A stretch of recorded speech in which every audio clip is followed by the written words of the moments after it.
So while people join up, we're going to show this video, and then we will introduce our special guest for the evening and get right into it. All right, so let me share my screen with you guys once again.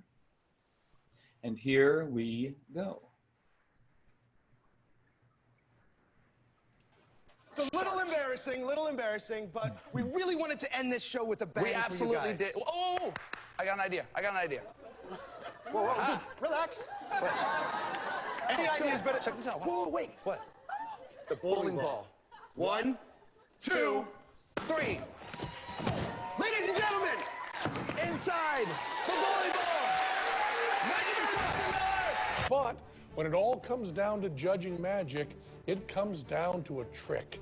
And one good trick can make all the difference in the world. And the bowling ball in the shark was a great trick. Justin and Adam.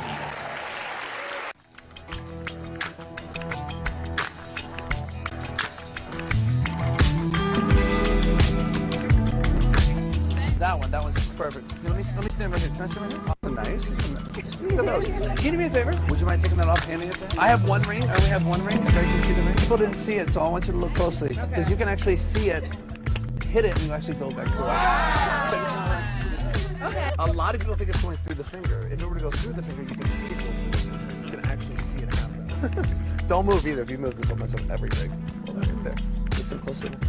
You hear it? Watch. Don't move.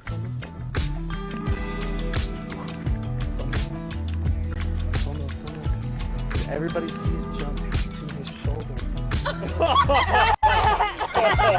Grab it off. I've never left from this spot, basically this area, right? Did you see it jump to his shoulder? Oh,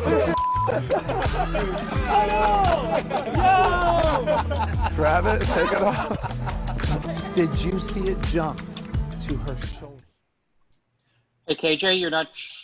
Hey Will, your mic is on. Hey guys, so we had a little bit of technical difficulties there, but you get the picture. This is amazing. Yeah, we're not gonna play it again. He'll just show you the damn magic. So just a little bit of housekeeping before we bring our guy in. We have Will Bradshaw here. He'll be taking questions for you. If you have a question, you can go ahead and use the Q&A feature. Hey Will, right what's up, bro? Zoom. And there he is. Oh, now your mic's on. Good. Your mic is off when you want it to be off, and it's on when you get the other thing. That's not. Keep it up, boo. That's right. So, and you thought the feedback was the worst part. That's right. No, the feedback was fine. But hey, Cage. Hey. Oh, we're all good. That was the first time using my second screen there as my Zoom screen sharing screen. And for some reason, it kept minimizing the video, which just showed you my like creepy Houdini backgrounds. But, killer desktop background, though. That's a great picture. It works. I mean, people can still look at that. I'm a fan, as you can tell. Yeah. Anyway, ladies and gentlemen, let's show some love, and you can throw some questions in the comments. You can. We actually do need the comments to start generating here. So if you guys want to throw some questions in the comments for our guest, you can use the Q&A function down at the bottom of the screen here, or you can just drop questions right into the chat on the webinar. Ladies and gentlemen, Justin Miller. Hello, how you guys doing? Good. Well, cool. Thank you so much for coming. Yeah, thank you. Yeah, we are getting some.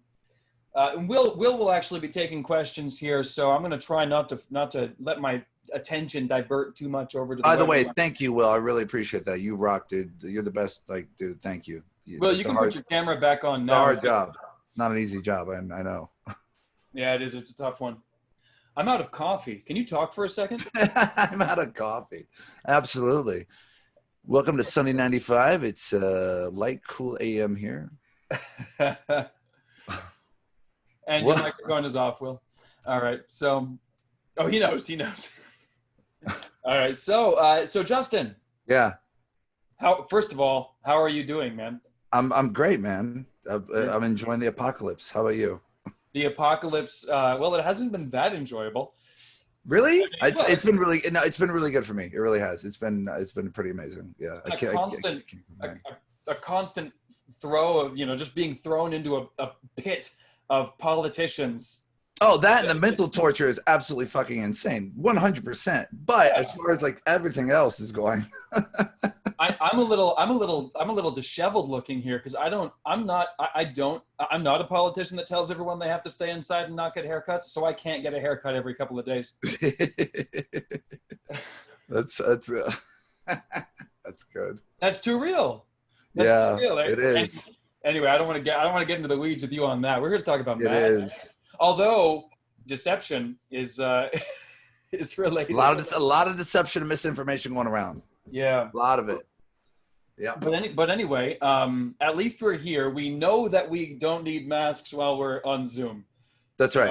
As long as it doesn't transmit through the screen here. Tell us creativity. Now you suggested the name for this talk to be glorious torture.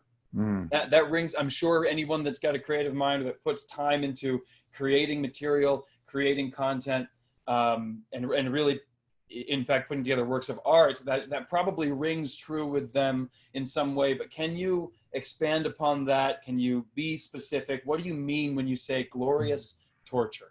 Ah, well, yeah. I mean, it's the perfect way to describe how the process of creation really, because there is no, that's the one question. How do you do this? Where do your ideas come from? I wish I could just go, here's a bottle, it's all in here, have fun, enjoy.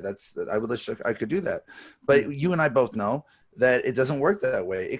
It's so many different things cause that creativity process. It could be music, it could be nature, it could be a thought process, it could be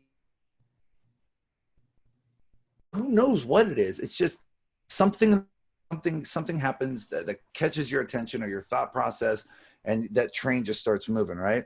And now you're on this journey of like, you don't know where you're going, right? So whether you start with, for magic, whether you start with like a plot first, or whether you start from like just nothing, which are two totally different ways of process creativity as well, but they fit into this glorious torture type thing. Get that. And I wish I had a beeper right now. And by the way, can I just, before we get it really into this, I swear to you, I need to have my ringtone. All right, ladies and gentlemen, get your what do you say? Get your sponge balls and get ready. Oh yes. Oh, I love oh my that God. trailer from Baby RJ Cantu. Oh my God, dude. I love him to death, but that's just the funny. I want my ringtone to be that. All right, get your sponge balls now. Oh, yes, please. Welcome yes, please. to Extreme Sponge Balls. That's right. Get your sponge balls ready. Right. Whatever he says. I'm going to learn, get your sponge balls ready. Yeah. He makes it sound like there's knives in them, or there's like fucking like needles and stuff. Like it's like a dance. It's like Dan Sperry doing sponge balls. Well, everything has to be extreme nowadays. It's the extreme. It's the best. It's the God, that we could go into a whole different podcast on that thing. Yeah. But so getting back to glorious torture. So you're on this process. You're on this journey. You don't really know where it's going, and then all of a sudden it starts kind of coming together a little bit at a time, and then you start trying things out, trying different methods, and a lot of them like just fucking fail. They fail, and you're like, shit. Okay, that didn't work. What am I gonna do now? And you're like, okay. And then sometimes you got to take them on the back burner completely, because they just will destroy your life. They will ruin your life as you're trying to think. A bad relationship with an idea or a thought, right? And you.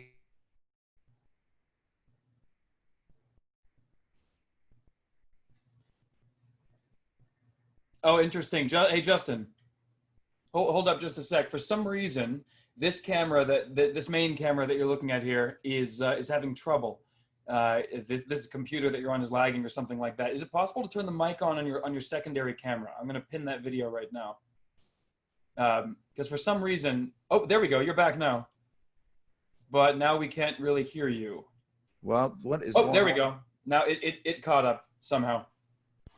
Weird is you got to love these technology things, right? Yeah, we're all doing what we can, right? I agree completely. Where did we stop talking? Actually, let me turn this off. Where did we stop at? What did you guys hear me last? Oh my goodness. He was talking about how a routine will destroy himself. Yeah, it'll destroy your life. But now we're all on the edge of our seats, waiting to learn how. Okay. Sorry about that. So I shut down the main computer. That way it won't interfere. Okay. So what were we talking about? The A routine will destroy your life. yeah, no, a thought, not a routine necessarily, just an idea of how something could be done, or a method of how it could be done.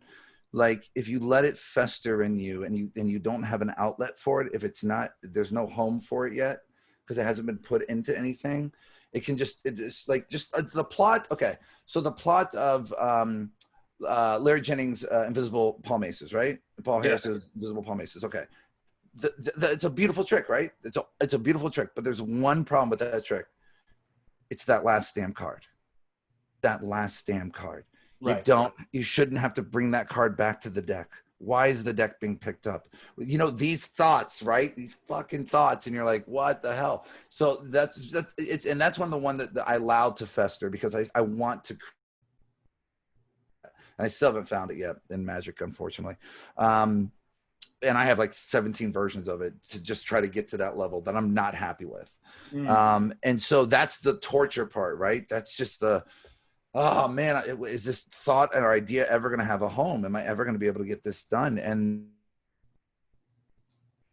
manner, any concept, but I am afraid that I won't accomplish everything I want to do in life before I die. That scares me, you know?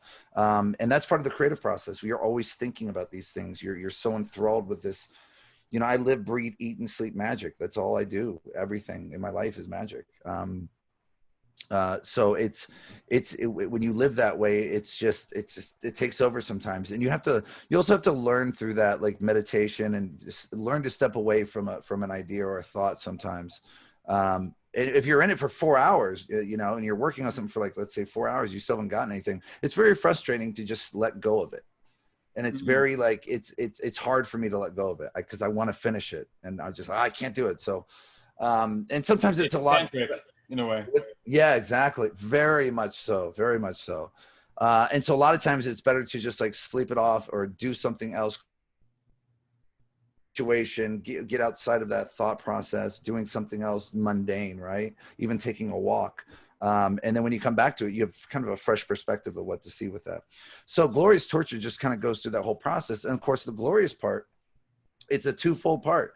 It's when it actually comes together into something that's beautiful, a piece of art, and this thing that you've created out of nothing, or you created from a plot or an idea or whatever. And then the other glorious part is the actual journey. It really is a glorious experience to create something. It puts off so many endorphins. It throws the chemicals in your body into this whirlwind of just an orgy. It's just amazing experience. It feels so good, and you want it over and over again, you know. But sometimes you get writer's block with this kind of stuff, and he's like, every time I create something new, I don't think all the time like this anymore, but I catch myself every time I created something new, I had no fucking clue where the next thing was going to come from. I had no idea. And it always scared me, dude. I was just like, I don't know what, you know what I mean? Yeah. Like when you have like 17 releases through Illusionist or 18 or whatever, you were on the second one. Like, where's the third one going to come from? Okay, there's that one. Now I got to get it. It's just, it's almost like the same kind of torture. I think like back in the day when record companies would really like push artists that you have to have 17 songs or 18 songs or 19 songs on an album, and they would just take filler sometimes and put it on an album because they didn't have it, right? But that doesn't feel right? No, it doesn't feel right, and that's why they started selling them instead of albums. They started selling them song by song, because a lot of people realized that they didn't like a lot of the songs on the albums that they got. They're like maybe one or two songs, and that's why that became a real big popular market that iTunes just kind of owned. Right. So that's the glorious torture. That's the whole process. And it's glorious at all times. And they're fighting over to which one wins the entire time. Repeat that last sentence. You dropped audio for a second. It's glorious torture. Yeah, you said you dropped audio from it in the last sentence about people fighting at all times. So, no, those two concepts are always fighting against your head or in your mind as you're doing this creation. It takes a lot to create I don't think people understand. It just takes a lot out of you. It just does.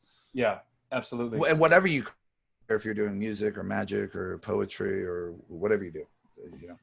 But and the thing is, it's like if you make yourself into a creator, or if you're trying to accomplish something, it's a little different than like, I mean, obviously there's a craft to it, there's a process to it, but there's no guarantees. It's almost entrepreneurial in nature, because you're taking a major risk by putting any kind of mental effort into something. You don't know if anything good is going to come out of it. It's a really good. Oh man, we lost you for a sec. Back up. You were complimenting my point. Yeah, go ahead. Oh, that sucks. All right. Sorry about that, guy. I don't know what's going on. You said that's a really good point, and then that's a really good point. And on the marketing aspect of that same point, you end up putting something out, and you don't know if it's going to sell, if it's going to be like, if people are going to enjoy it or actually perform it. And so let's say you put $5,000 into a project, and it wasn't a good project. Like it just didn't hit the market the way you thought it was going to hit the market. That's a big, like, you're like, man, do I even want to do this again? Like, you never know. You just never know if it's going to be, you just don't, man. Yeah. I think there's more insecurity in creators than there are in performers. I really believe that. If the truth came out, I really believe that. There's the truth there. Yeah. You didn't have to work very hard to get the truth out of you, Justin. Well, listen. That's a pattern, right? Yeah, it seems like it. Good. So, and another thing that, I've noticed about that kind of work, or if you're doing creative work, or especially if you're a gig worker or anything like that, is, you can't, maybe this is where that anxiety you were just referring to comes from, because you can never shut it off. And it's not, I don't think it's like a heroic, like, oh, I'm always a magician thing for me anyway. It's just like every moment that you're not applying yourself to the creation of a new product is a moment that you're choosing not to do that. Right. And so if you're watching Breaking Bad or something like that, you're everything you do is an investment in coming back onto that. Like if you're doing something mindless, it almost feels like you're just straight up wasting time. There's no such thing as relaxation. So on point, man. I don't play video games for that fucking reason. I used to be just a fun video game player. I love video games. I love PlayStations. I love it. I got a PS4. I've been tempted in my head. But I'm like, but if I'm doing that, I'm not creating. I'm not working. I'm not like, I don't go to bed until 6 a.m. because I don't to waste the bedtime. You know what I mean? When I could be creating or researching or whatever the hell I'm doing. God, that's such a great point, man. Such a great point. Yeah. Well, that's, you feel like you're cheating yourself out of something. I really believe, I feel like the next thing that I really need to have happen, it could be that one moment. If I just would have stayed with it for just 10 more minutes or whatever, you know what I mean? Oh yeah. There's a regret there too. Yeah. Oh God. It's a glorious torture, baby. There's no way else to describe it. It's just, because it really messes with your mental ability to kind of see the situation, because you're so in it. You're in this situation. Right. And I think that's why it's super, super important if you're a creator, performers as well. But if you're a creator, it's really have a small little team that you can communicate with. Ooh, I'm very fortunate to have Adam Wilbur, Gregory Wilson, Paul Harris, Michael Weber. I'm very fortunate to have McBride. I'm very fortunate to have certain people that I can just go, hey, is this shit? Do you like, you know what I mean? Just be honest. Like the honesty's there, without it being, I trust all of their, professional opinions on certain things. Right. So I'm very fortunate to have that. And creators need that. It's very, very important. Very important. So it's good what you just mentioned there was actually a, we've been talking about sort of just the pain of the situation. Yeah. But let's guide people through a couple of concrete things. We want to respect the audience and give them some stuff they can really sink their teeth into. So you did just mention having a team. You've got access to all of these people who are really greats in the community. Maybe some people have less access to that type of talent, or maybe not. Maybe there's hidden talent everywhere and everyone's just good at their own thing. But you know, you spoke to the importance of having a team there. Can you talk about that a little bit? Yeah, I mean, listen, if you don't have a team there, it's creating in a vacuum. And when you create it in a vacuum, you don't have, you know, so when you have a library of knowledge of people who know the history of magic, the history of mentalism. So that's one aspect of it. You have a library of footage of all these people being a performer and have been known in the magic community or in the mentalism community. So you have that aspect of it. You have some of the greatest minds in magic and mentalism so all these ideas can just bounce off you. Boom, boom, boom, boom, boom, boom. So it's important when you pick your team, and I really say pick your team because you are picking the team. It's really important. Right. You have to pick a team that it's okay for them to say that they don't like that, and you're not going to get offended, or you're go, who the fuck are you? That kind of, you're not going to get an attitude or something, because unsolicited, advice or criticism is really not what it's supposed to be. It's more for the person doing it to the person, it's more like it's not a good thing, unsolicited. I never liked unsolicited. It doesn't make sense to me. Nobody asked you. Who gives a shit what you think about this? So you have to ask, well, where is that coming from? Where do people usually person, right?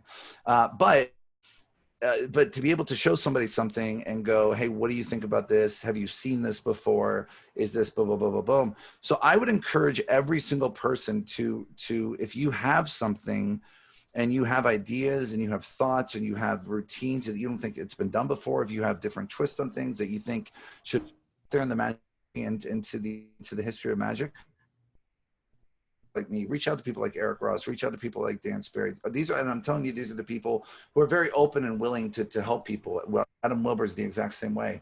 So reach out to us. We want to hear what you have to say. I think it's an important aspect. But a lot of times though, Kent, here's the problem. They want that. But then they just want you as the person they know that kind of known to go, that's the greatest thing I've ever seen in my entire life. That's what they're hoping for. Do that and you're honest with them. They're like, fuck you. Who are you? Like, what? You came to me. I didn't wake up and come to you. What's going on right now? So it's really an iffy thing. You got to read it well. And that's why I go through like different messages with people or emails before I even start talking about those things. And then I'll start talking about that stuff. And I'll like, listen, if you really want me to be honest, I'll be. Yeah. Okay. So hold on. We lost you for a sec. You said, listen, if you really want me to be honest, then. Yeah. Listen, if you want me to be brutally honest, I have to be brutally honest, because if I don't, it hurts you and it hurts me and it hurts the craft. So we with each other. And that's the one thing we've kind of lost without the mentoring ship. YouTube kind of destroyed that, unfortunately, in that aspect, is that we have it still, but it's secret. It seems like it's more secret and private, but we don't really have that mentoring student relationship that we used to have, that magic is really used to travel these secrets to each other. You know what I mean? Yeah.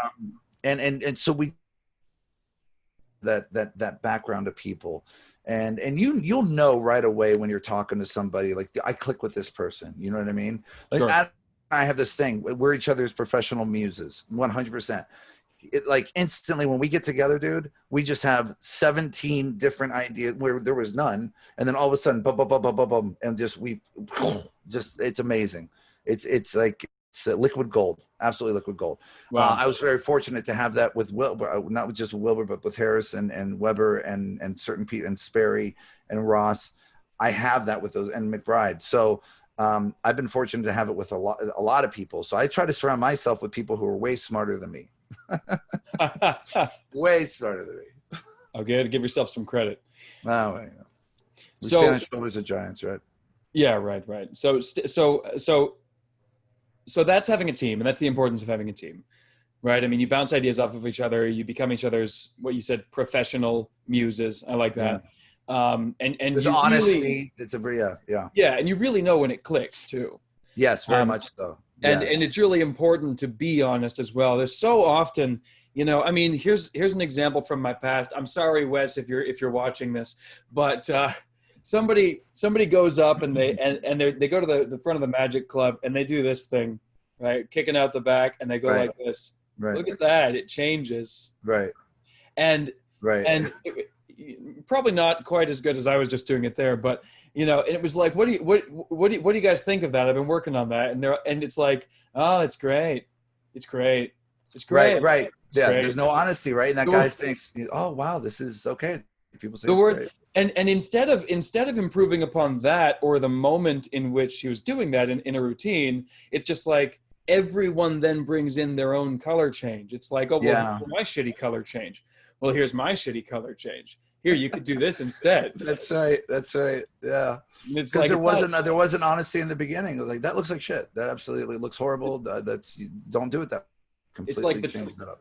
what is it? And I can just sense that maybe on Zoom it actually kind of looks good. I'm not because I'm thinking people might be in the attendees being like, oh, actually, you know what? I'm gonna try. What if they're like, that actually looks fucking good? That's Yeah. No, watch like, hey, where do you learn that from? Yeah. Talk to Wes. Hey. Oh man. So, but yeah, that's the thing that kills magic, right? Is that that's great. That's great. It's great. It's great. Yeah, there's already enough false confidence in this art. I mean, it's just. Well, if you think about it, every single person who successfully completed the card trick has been told they belong on television.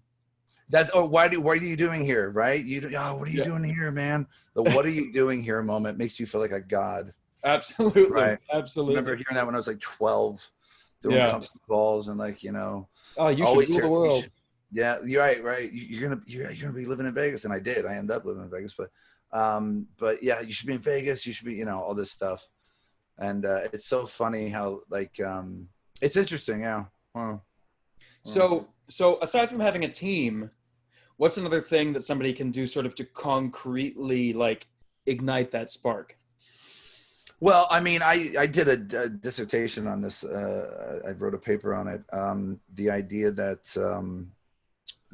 there is no, hey, let's sit down and this is what we're doing and yay, here's the baby. There's not like, that cut and dry, right? But there are certain things that we can do to foster that creative energy. Taking walks is really, really, really good. Really good. It gets your mind to just look at nature, look at the places, and try to take walks. Like, don't try to take walks like, under bridges and shit. Like take walks like where there's open, fresh, everything in nature and trees, and you're seeing birds and you're hearing nature, you're hearing the world around you. That it's sort of used as a filter, kind of just filter out all the other bullshit for a while. Also, meditation is a really important aspect. And I try to do it as many. Oh, we lost you for a sec. You try to do it as many. Yeah, I try to do it as many times as I possibly can with like a set meditation type thing. But just even stopping and just wherever you are, like literally for like maybe 2 minutes and just go, close your eyes. And it's very refreshing. My R's are getting weird. What do I do with my hands? What do I do with my hands now? I will people yell. Do that voice. Simpsons did it first. Yeah, so I think that's really, really important to do.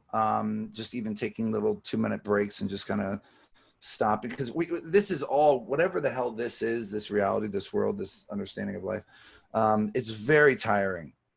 It's a very tiring process living. It just is. Outside of anything else, just being a human, just that thing is just, it's tiring. It's very tiring. And we need to stop and separate ourselves from that kind of moment, from just us knowing that we're a living creature and stuff. Right. Close our eyes. You kind of just get, connect more into the ether, if you will. Also, a good habit of food, good diet, I think is really important. Exercising as much as you can. Don't have to exercise every day. I'm not a fucking bodybuilder, but I exercise. I do what I have to do. Yeah, the serotonin release is very good for your mom. Absolutely, definitely. Yeah. Let's see. Do things outside of magic. Don't do magic all the time. Don't do mentalism all the time. Don't whatever you're doing, don't do it all the time, because you're gonna and burning out is a really tough thing to go through. Right. Because a lot of people don't know how to get back quickly enough. I used to be one of those people. Then I learned, like, there's ways and steps to actually get back into it much quicker than what I was before. So I think that's really, really, really important. And like I said, like, read a book, or, just have nothing to do with whatever your craft is. Just get away from it completely. Right. And also play some PlayStation 4. Well, nope, not that. Nope, not that. No, absolutely, because then you're wasting. That thing. Now you're wasting. Now you're just wasting time, right? But do things, be around other people that you don't agree with, maybe necessarily. Like, just be around people that's not like you. Sure. Too many people are around people like themselves, and they just don't hear other people. Like, it's just ridiculous. And that's happening a lot in the world today right now. That's how the bubbles form, right? Right. That's exactly right. That's exactly right. So we don't want that. We don't want that bubble. We want to be around people that you can disagree with, get in lively conversations with people. Just try to do things outside of magic as much as you can, so that when you come back to magic, when you come back to performing or creating or whatever you're doing, man, there's such an appreciation for it that you maybe didn't have before. Yeah. Okay, so let's take it piece by piece, because maybe this will be useful to people. So a lot of people, or this is me, I'm speaking for myself, but maybe this is something that people can relate to. You get an idea happens. Okay, now there's no magic formula for that. If you don't get ideas, this is not the place to fix that. Maybe get some more omegas into your diet. Who the hell knows? That's right. But, yeah, eat some more fish. What are you doing? Yeah, right. Or don't eat animal products at all. That's a possibility. Hey, how do you know somebody's vegan? What, you met them? Don't worry, they'll tell you. Right, they'll fucking tell you. That's right. But I am vegan, so. Well, when I met you, you weren't like that, which was good. You weren't like that at all. You're not. No, I'm not. I'm not really like that. I poke fun. But yeah, so the experience is getting an idea. It happens. Whatever. There's no free will. Who knows? Whatever. Blah blah blah. It happens. Right. There's an idea. Okay. Now what? I love what Hitch said. Remember what Hitch said? He said, "Of course I believe in free will. I have no choice." I have no choice. Right. Exactly. Yeah.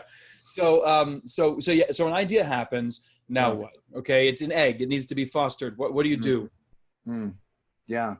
It depends what you're going for. You certainly don't just like write it down and throw it away, right? Or not even write it down. Absolutely not. And I think that's another aspect. It's really important to film every fucking thing you ever come up with. Film every fucking thing. 2 reasons. One, you need to have that on film. It's just important. Why? Because you can go back to those things years later, 4 months later, whatever, and go, the whole thing wasn't good, but there are some certain things in that I did like. And you'll fucking just forget it if you don't do it. So it's important, and you want it for prosperity's sake, right? The other reason is, if it is good and it hasn't been done before, or it's new or an original or whatever, tries to say that they came up with it, whatever. This is an important aspect. We used to do the whole poor man's copyright thing, right? When you mailed it to yourself. Right. Oh, right. Yes. Right? Yeah. And that worked for whatever long a time, because there's just fucking thieves in magic. There's fucking thieves in music. There's fucking thieves in all of art forms, unfortunately, because there's thieves in the world. So, okay. Yeah. It's not, when people start thinking like, oh, there's thieves there. It's not that there's like, it's just specific to those places. It's just that there are people in the world. Those people just happen to have that position in wherever they are, being that bad person, right? So it's the same. It could be the same thing with any subject. Bad teachers, bad cops, bad lawyers. It doesn't matter. There's bad people. So there's thieves in the world, and that's why there's thievery in magic and music and all the other stuff, right? In the art forms. So, and they're gonna steal. They're gonna take, and they're gonna fucking. It's horrible. It's absolutely ridiculous. Right. What was I talking about? We were saying when you get an idea. Right. Yeah. What happens? Now what? Like, is it just a matter of writing it down? Is it a matter? How do you pursue? That's right. We're talking about videotape. That's right. Thank you. Yes. So the second reason is so that you can go, no, I actually had that idea 10 years ago, here it is. I also suggest putting ideas just up on YouTube and putting them private. Oh, right? cool. Yeah, unlisted and not unlisted and not public, but private. That way you have a timestamp of when you came up with this. And so now you can show that video to that. And I've had to do it before. This guy, blah, blah, blah. I'm like, dude, I'm telling you right now, this is 12 years ago I came up with this, marketed it and everything, blah, blah, blah. You have proof? I'm so happy you asked. and it's something that you marketed. Now, how would you respond? Because this is, we weren't really planning on talking about this, but now this is I know this is something you have a deep interest in. You had a project here with, was it Danny Garcia? Like an anti-piracy, piracy. No, well, anti-theft in Magic, anti-piracy. You mean my maps? You mean my maps? I believe maybe Magicians Against Piracy. Yes. Yeah, that was a company I created years and years ago when it wasn't as rampant as it is right now. And I had customers like Martin Lewis, Richard Sanders, Jeff McBride, Patrick Kuhn. I had Rick Lax. Everybody was on board with this. You know, a lot of channels. I took down a lot of tutorials. I took down I took down 2 big major pirating companies. But the problem was that I wasn't creating magic. I was just focused. I was a broker basically. They hired me as a broker, and then I just use my knowledge and get all those things taken off. But then you take one down, 5 more pop up in like 30 fucking minutes or 20. It's a hydra, right? I mean, it's absolutely, and it's not, and you can't win. It's impossible now. There's no way to stop it. It's already there. It's a monster. So yeah, I was part of Maps for a long time, and I was really proud with what we did, but it was just a little. It was just enough to slow them down a little bit, but ultimately it just can't. It's a problem. It's unsolvable. You know, well, we lost your audio and video again. We got this one. We got your secondary camera, just fine. But got that one. Yep, there you go. You're back. But we do have that one. That one, the other one hasn't messed up yet. So it leads me to believe it's not your internet. It's the processing in your computer that's on that camera. Gotcha. But anyway, and that camera has your mic attached to it, right? So yeah. So that's why we lose both video and audio. But the other angle, we can always see you. Gotcha. So the reason I asked about Maps was just because we were on the sort of general idea of intellectual copyright law or intellectual property, and putting these things up on YouTube. Now, a specific question: if I and this is just curiosity for me. Let's say I put something up, right? I have it filmed, but now I never marketed it, right? And somebody comes up with it themselves, and then they contact. Well, let's just assume it's you. How do you handle that situation? They contact you and say, "Oh, do you know what this is?" Or you contact them and you say, "Hey, I came up with that, 10 years ago. Here's the proof. It's not something that I've put out, but." Yeah, I mean, look, here's the rule, whether you guys like it or not. It's always been the fucking rule, and until another rule comes by, I don't know what else to tell you. The rule is real simple. The first one to publish it or market it gets credit for it. It's always been the rule, and that's it. I don't see it changing. You can't. I mean, see, in those kind of situations, here's what I would do. In fact, I just got off the phone with another really big magician who dealt with this exact same thing through a magic company about a product. They knew it was his. They were going to do it with him. Then they ended up doing it with somebody else, knowing they're taking it from him. They didn't tell the other guy that it was already invented by this other guy. Totally fucked them. And the guy, you know what? The other guy contacted him and goes, "You know what, dude? Man, I'm so sorry. I had no idea. I'm going to stop all of what I've made off of it, half of it so far." And I'm like, wow, that's a solid dude, man. And that's what I would do. That's something I would do. I'd say, well, let's do a collaboration. Let's take what you've come up with, what I've come up with, work on some new ideas with it, and let's put a project out together. You and I should have we should do a podcast or a show all about this. This is impossible to read, I think, but right in my book there. Let me read. Hold on. It says intellectual property laws are stupid. Just don't be a dick. There you go. There you go. It's like, Yeah, and it's so difficult to navigate the situation. I mean, it's not like you can actually put someone away for taking your move, especially in Magic. We try to Everything shame is them. churning. The only thing we can do is shame them. That's all the power we have, unfortunately, because we don't have Right. a police. We don't have a policing. Right. I mean, we have self-policing, but there's no, and I think there should be at some level. I don't know exactly how that would look. I've thought about it, but it's still kind of a really gray area. But we should have some kind of policing where it goes through some pipeline, because there's so many people have been stolen from, and so many people have been just Cornelius, John, rest his soul, man. He came to one of my lectures towards the end of his life, about maybe 10 years before. I think I did that lecture tour, and we were in Austin. And he, as I looked at him, I'm like, he just looked really bad, man. And it wasn't like just health. It was just, he looked depressed and emotionally just fucked up in the head. And I said, dude, have you been working on anything? You've been whatever. And he said, no, I don't create. I don't do any of that stuff anymore. I go, why? He goes, Justin, they took everything from me. They took everything from me. And I'm like, oh, hold on. After we lost you for a second. We're gonna wait for you to come back. There we go. So you said they took everything from me. And he took everything. Response was what? Yeah, he took everything, because the internet, people who his pen anything was, and still is, one of the greatest pen penetrations ever, was stolen and reproduced and copied millions and millions and millions of times, and put into Magic sets without his permission. Oh, and it's like, I saw that. I'm just like, that's one of the reasons I created maps, man, for people like that. Cause it's just, then you got people like Paul Harris is like, well, yeah. Yeah. Well, that's the thing, isn't it? I mean, seeing a pretty much unsolvable problem. I mean, by law, we're in, not to shoehorn in my politics here, but Magic is kind of, when it comes to intellectual property, it's sort of an anarchistic society. All you have, Adam Wilber calls it the Wild West right now. It's the Wild West of Magic. No fucking question. I was looking at, I'm gonna interrupt you. Go ahead. No, you're good. I was just saying all we have is not being a dick.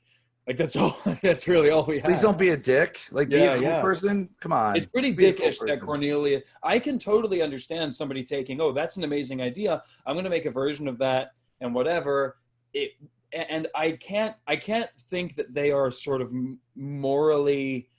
It's hard for me to think that they're morally wrong to take an idea and roll with it with their either cheaper version or better version or whatever. But it's aesthetically awful that Cornelius doesn't like that. He doesn't get credit for all of those little plastic, like, shitty pens inside of the. That's right. That's right. It's very difficult. How do you even begin to deal with that? Who knows? But Shane, I don't think you do. I mean, look, you can't beat them, join them. Fuck it, man. Listen, that's what China thinks, man. Oh, China sure. Exactly what you just said. They don't think they're hurting anybody. They think they're putting by charging a lower price, but they're fucking the creators like crazy, man. Yeah. So and that's the other thing. You get stolen from so much. You just like, I don't even want to fucking do this anymore. Right. But that's the difficult thing about this kind of thing is like glorious torture. Yeah, exactly. How do you know that another Copperfield isn't created? And this is I'm arguing for kind of the bad guys in a way. But how do you know that because it was cheaper through China, another like Copperfield wasn't created by being inspired by the pen through? And it's like, yeah, they have to now trail that back to the original creator, and who knows if they'll even do the work. But it's like, it's impossible to measure the pros and cons, but it's very visible. The cons. It's a very strange thing. This of what we have in Magic with crediting and with creation, and it's really bizarre, man. It's just the Wild West right now. So we've got some questions here, and I'm wondering if we can take a couple of these questions that we've got people saying hi in the chat on both sides. Will, have you been putting you've been putting all of them in the Q&A? So I've been keeping a Word document with all of the Q&As in it. Oh, wonderful. Okay, cool. I love you, Will. You're fucking awesome, dude. Will is right on top of it. You're awesome, brother. You're awesome. Hey, thank you so much. So Will, if you don't mind, could you address some of the questions? And we've also got questions right in the Q&A. I don't know if you can see them. I do. right Yeah, I now, see them. but- Yep. Cool. And I've added those to the Word document as well, actually. Cool. Okay, But- great. So yeah, Will, if you could take it away. I'm actually going to refill my coffee, but we're all in the same house except for Justin. So good, go ahead. Give us a question. Oh, and then Justin, afterwards, I wonder if you could walk us through a couple of situations where you have come to a roadblock in a trick. Maybe share something with us that we can Absolutely. try practically, and how you came across the solution. But we'll do the questions first. So Will, take it away. Fantastic. Cool. So the first question is actually by Wizard Sam, and he wanted to know, does the audience respond more or better on a storytelling magic instead of flashy tricks? That's a good question. Same kind of person that likes horror movies also likes comedies, right? So, like, I think audiences just, boy, I think they're ready when a good story is told through and using magic as kind of like a slide project, right? It's using the props to kind of create the story and then show the story to be what it is. So everybody wants to hear a good story. For some reason, as humans, we love to sit around stories. It's crazy, right? I mean, we sit in theaters and we watch stories that are told to us, right? Directed towards us.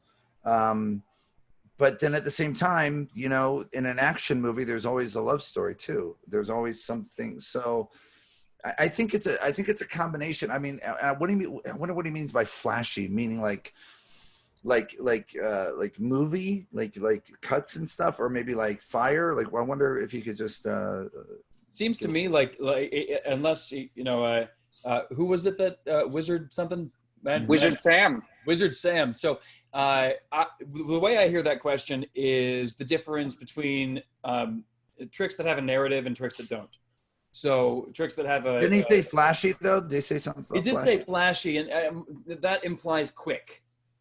Okay. To me. Okay. Yeah, I'd like to get a clarification on that because I don't know how to answer that. Because flashy could be really anything. Flashy could be. Look at these moves. Flashy could be fire, and it could be anything. I mean, 100%. So Wizard. Well, we'll jump to the next one and wait. Good question though. Good question, Wizard. Thank you, brother.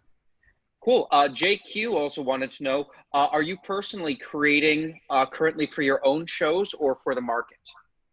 I'm doing both right now. I'm consulting for other shows and other people. I'm also creating for my own shows, and I'm also creating for the market at the same time. Fantastic. Both is a really good answer. An anonymous person wants to know what's your creative process and how do your ideas originate and then go through the process of development? Isn't that this whole thing is what we're doing? Yeah, it's kind of like the whole. Isn't that? Yeah, stay tuned. There we go. This is the best. Well, here's maybe a little bit more specific question from Yang. Is how do you design the spectator's experience? That's a great question. That's a really great way of saying it too. How do you design the spectator's experience? It's you have to. I've always said this: in order to be a good magician, you need to be a good human. I don't mean like morally good. I mean like it's really, really important to be able to understand why humans do certain things and why they act certain ways. And you get into all that neurolinguistic programming and stuff like that. It's important to just have a very good understanding, a whole understanding as much as possible of the human race as possible. And you can manipulate situations. You can manipulate the atmosphere. You can manipulate using certain words in your speech. You can do certain kind of psychological anchoring. Getting them to get back to a thought or a feeling by touching them in different little things, man. So just learning about human beings makes you a better performer, a better person to create and perform magic for people. So I think that's the best way to describe that. Yeah, if you don't mind, I'll tag on that just Please. for a sec.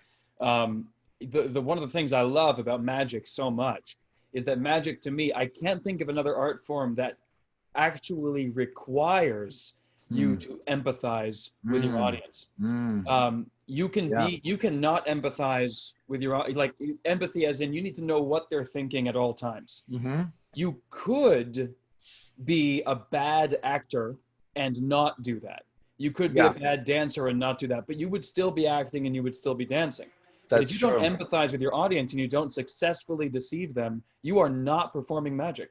That's exactly right. Yeah, and I think it's also important now, just like to mention that it's important to be like 3 steps ahead every time. It's just, I mean, it's to be able to answer the questions before they're asked is a very important aspect, and just knowing. So just by performing over and over again a trick, you'll know how people respond to that certain moments when they ask certain questions. Right. And then it's your job to fill in those blanks with either moments of astonishment or through a story or through a prop handling or audience, whatever it requires for that routine. But yeah, I agree with you on that completely. And then it looks like Dream Upright will for later on. Thoughts on building a script and motivational moments in a routine. Something tells me we're going to get into that when he shares some of the card stuff or some of the magic stuff. Fantastic. So but keep going with questions. Cool. And this is actually a really good segue into it. You were talking about NLP and different types of psychology. What are some resources that you would recommend to the people watching to learn about these psychological and human processes? Where do you study these things yourself? That's a great question. Let's see if I have it over here. Let's see.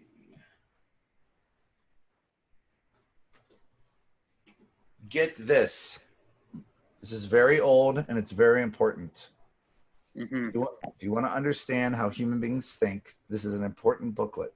It's called Instant Memory, the Automatic Memory System, Institute of the Advanced Thinking. Just try to find it. It's, again, this is very, very old. Who wrote it? Let's see. I was looking for things. Where's the oh, it's not written by a person. It was written by the Institute of Advanced Thinking. It was wrote by specific scientists on one certain subject of memory and how human beings think and how they use memory. Very fascinating. A lot of good information in here. Also, for any of that kind of stuff too, I would definitely, Faust and Hoy, man. They had that great insight on psychology and how humans think and how humans do certain things. Like the Hoy book test, Hoy, right? Yeah, exactly. Yeah. And Dr. Faust. Got it. Yeah. Those kind of people, you want to have a library of those kind of books and those kind of that kind of information. Let's see if it's over here. There's another one. Oh, this is really great. So Mark is a dear brother of mine, but Mark Salem, just the man is just brilliant in the way he sees humanity, and he's just right on. So this is a great book. It's called Mark Salem's Mind Reading Covenantum. Oh, and it's by Mark Salem and Rich. Hold that up to the screen one more time. Yeah. Perfect. All right. Good. Yeah. So that's what I suggest. Fantastic. And the name of all of those books and the authors have been added to the chats in both Facebook as well as online. Cool. So if you want to read those later on, we have the resources right there. And so that's us up to Dream Upright's question, which Ken said we would be starting to get into as we learn some of your effects. Yeah. So sorry, did you get Bob Romanoff here too? I just. Yeah, his was more of a statement as opposed to a question. Great. Okay, so yeah, we are caught up then, guys. Please, if you have more questions as we go along, please just put them in the comments. Yeah, thanks, guys. on the live video. We got some people watching that, and put them right in the chat here, or primarily this would be the best way to do it would be to put them right in the Q&A feature in the webinar. All right, so Justin, will you share with us some examples of solving a problem using sort of a creative process or approaching a problem during a trick? Yeah, let's go with something that Mark Salem and I put together. Actually, we put this out together. I'm gonna go backwards though and show you how we did everything backwards. So I'm not going to show you the trick itself. I'm going to show you the trick afterwards, but you already understand exactly how everything works. So calls these moments happy accidents, right? You've heard of happy accidents? It's these moments when and all of a sudden something just pops, something happens, and you're like, what in the world just happened? Yes. And you found a different purpose for an object that it wasn't meant for. Right. It's a very strange moment because it feels like you've just like something's been torn back on time and space, and like you're shown like another form of life in this object. You're like, what? That's just crazy. So I gotta find. There they are. So I was your other video now, so we got your other camera. Perfect. Wonderful. Oh, what are we doing here? What's it say? Camera 2. Yeah, the host spotlight is beautiful. Awesome. Okay. So let's get to this part. So I was just messing around, just dicking around at 4 a.m. by myself, working on some tic-tac stuff, and I was the computer, I had the mouse over here, and all of a sudden this happened. That didn't happen. That was incredibly weak. That is horrible. That did not happen. Let's try it again. So this happened, right? Oh. And I was like, what the fuck is that? Because I was doing this, and all of a sudden I heard a jump, and I looked back over, and I'm like, did that fucking thing just jump? How did that thing just jump? And then because I couldn't see it jump, right? I just knew it jumped because I felt it. And then I was like, wait a second. Now I'm trying to put it back together. So now I'm like an ape trying to go, this happened. And then I was messing around with it, and I was doing certain things to it. And I thought, was I doing this? Did I flick it with that wasn't my thumb.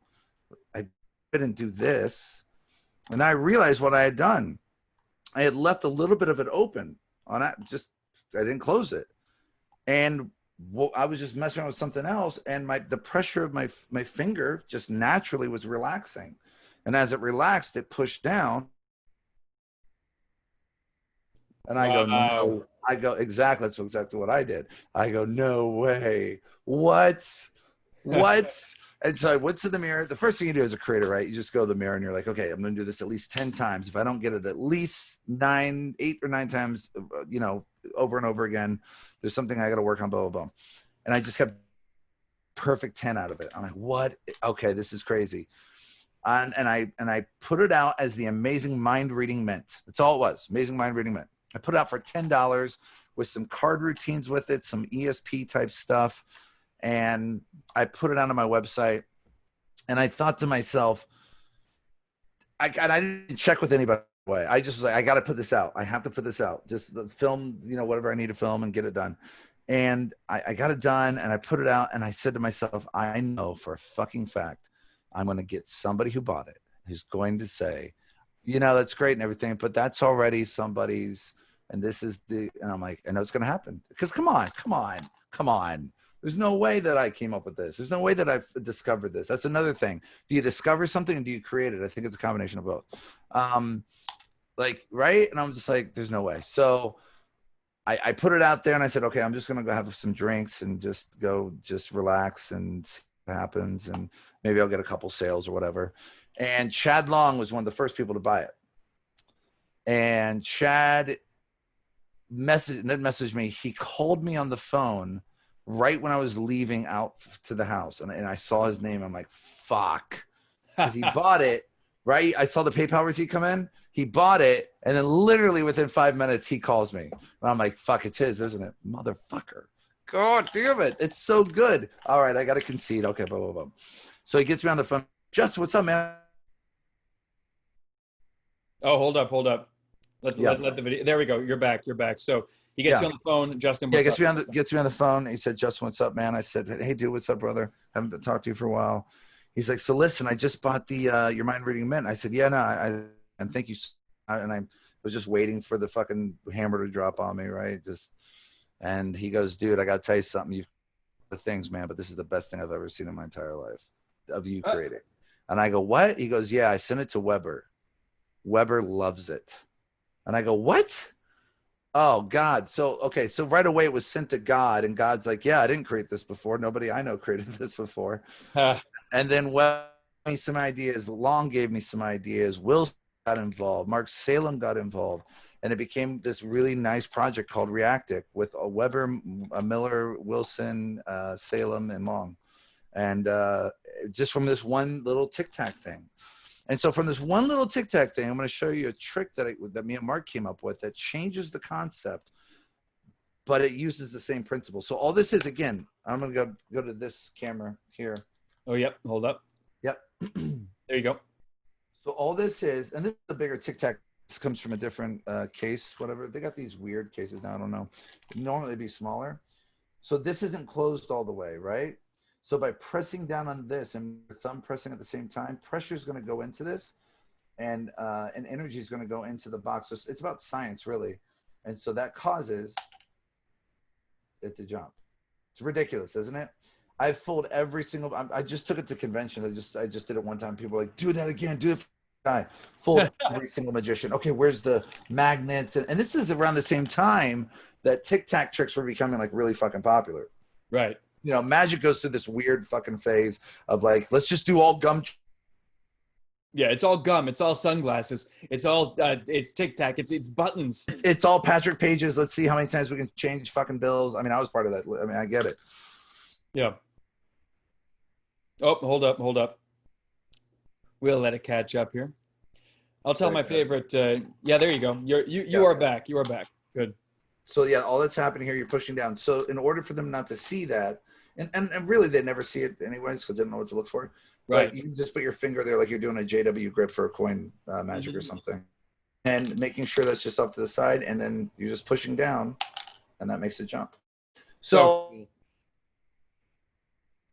All right, so we lost you. You just said so it made it jump. Thanks, guys, for bearing with us in the technical difficulties here. But I'm going to tell while your video catches up. Hey, everyone. Here's my favorite stupid joke. You can steal it.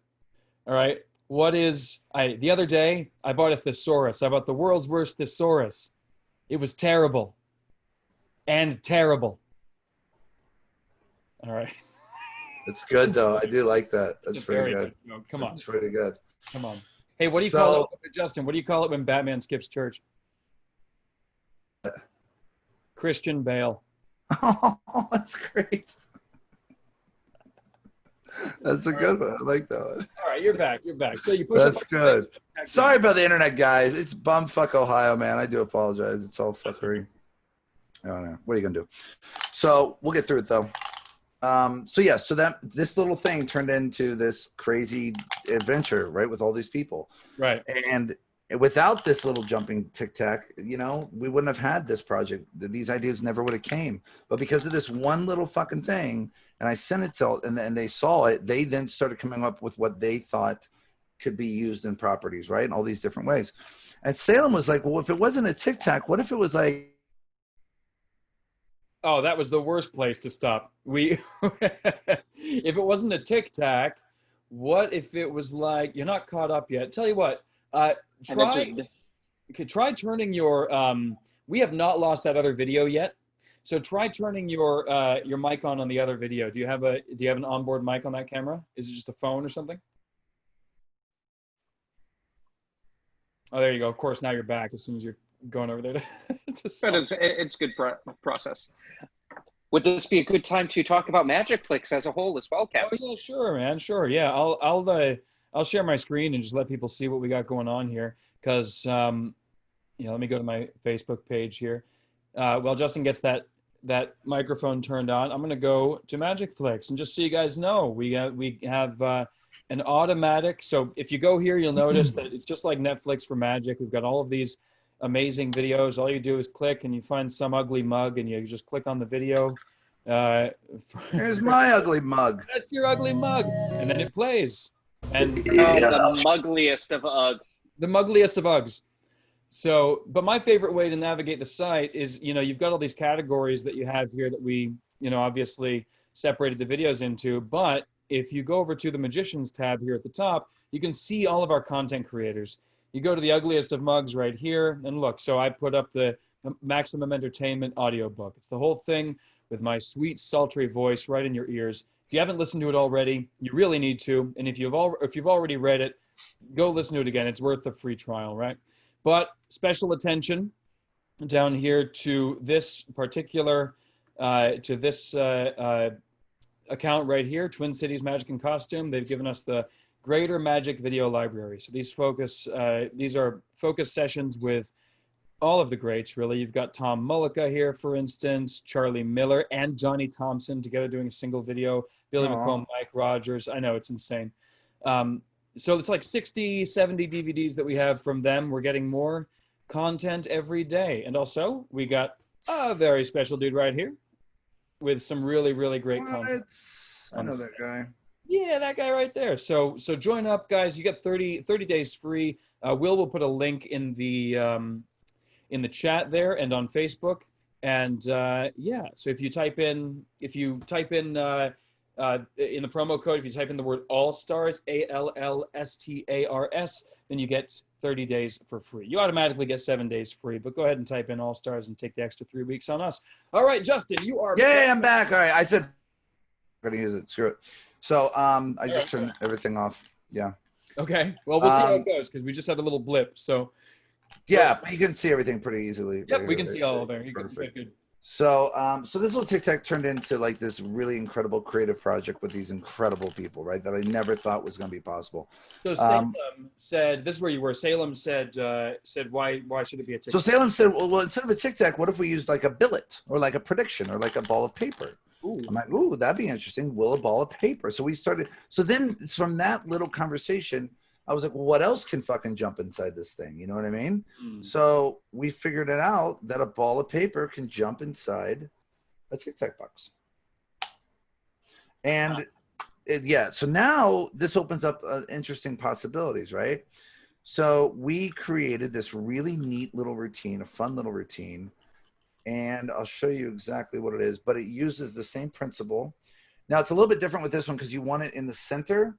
You get a bigger jump in the center. Remember, it's a ball of paper, so you want it as dense as possible.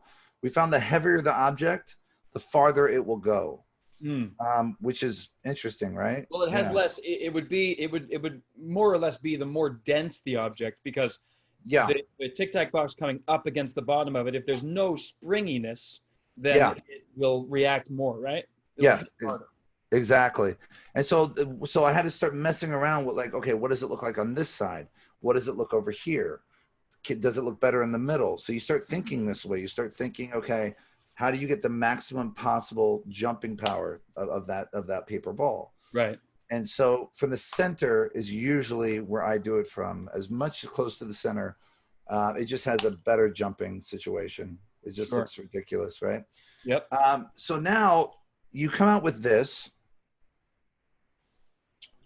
And this is basically a little test we're going to do with you, Ken.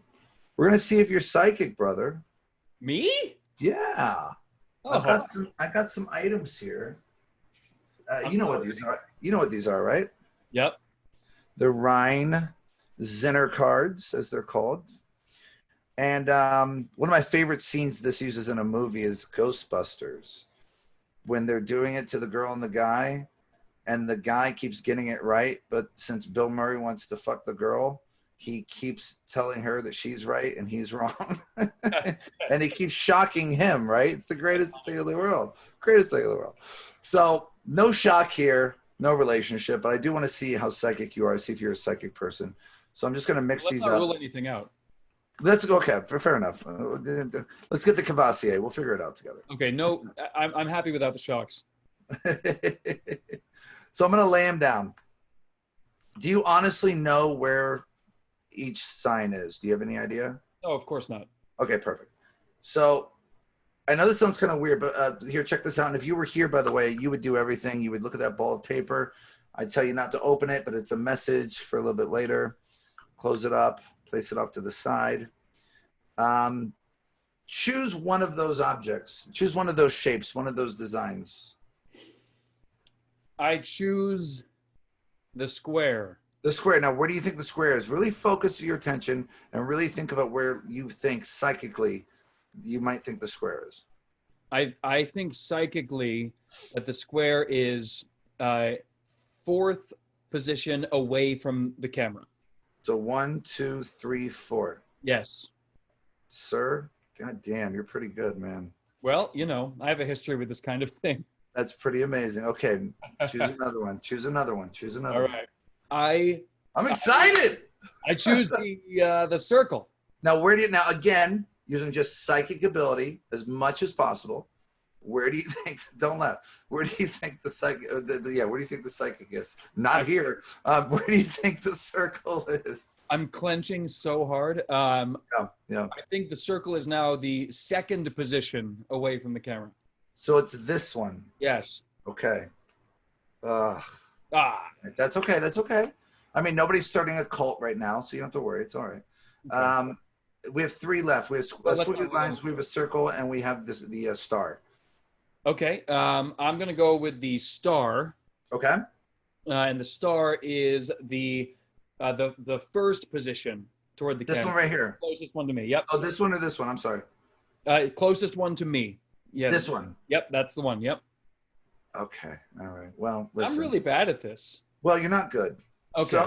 So yeah, maybe if I mix them up, that'll change. Can you let me cheat like I normally do, and then I'll be better? How would you cheat? Just look at them first? Well, I don't know. Yeah. Like, people ask, like, hey, are you a mind reader? I'm like, only if you write it down and let me look at it while you're That's right. That's right. And then I can tell you whatever the fuck you want me to tell you. Yeah, exactly.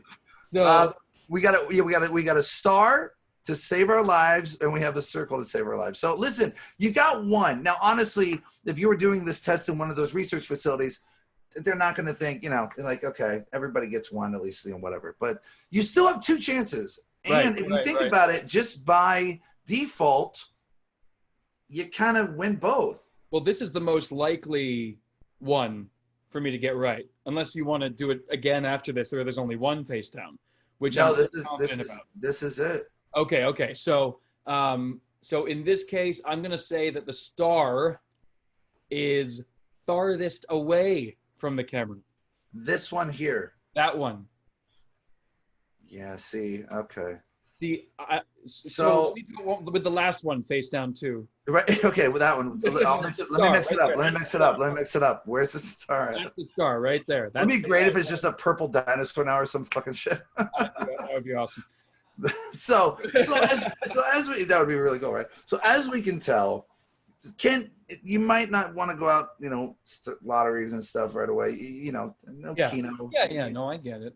But I do think it's possible for you to help with this little experiment. So because you did get at least one right, so that's kind of interesting. I'm gonna mix these up again. Again, I don't want you to know where they are, and I'm sure you don't. But just for the sake of our people there. I have no other cameras in your house. Perfect. Yep. Except for the 4 that we know of. That's right. So now, I know this sounds kind of weird, but now I want you to focus all of your energy on this little ball of paper, and I want you to name one of those shapes, any shape you want right now. Stick with it. This is the one we're going to use. Circle. Okay, circle.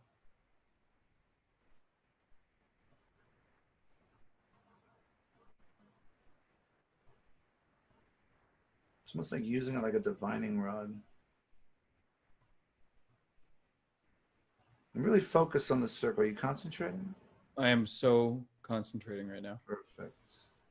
Really concentrate. Oh shit, what the fuck was that? Wait a sec. Wait. Did you see that? Did you see that? Something happened right there. Something happened right there. I'm going to move these away. Put them away. This was not a force, right? You just chose circle. This is what you chose. Circle, and this was the place where it did the thing. Yeah. But I told you I had a message for you as well. See, I had a feeling you were more psychic than you thought, and I'm glad I stayed with you. You would be here right now, by the way. You would open this up. You would drop this out. You would then open this up yourself. It's one of the reasons I love this, because you don't do anything. And then, of course, I swear to God, Justin Miller. On this little piece of paper, we got ourselves stuck, but that's fine. I can see it. I can see it, and I'm mad. But you're going to see more. You're gonna see the whole thing. Take it all. Take it all. Take it all. There you go, man. Glorious. Yeah. Yeah. So that's mine and Mark Salem. So let me show you what goes into this. So I'm glad you said circle because I didn't have to do a switch. So that was perfect. Right. So there's an index. So we have 5 of these, right?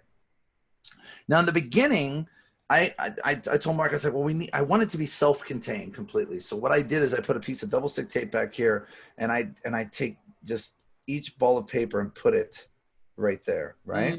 Okay.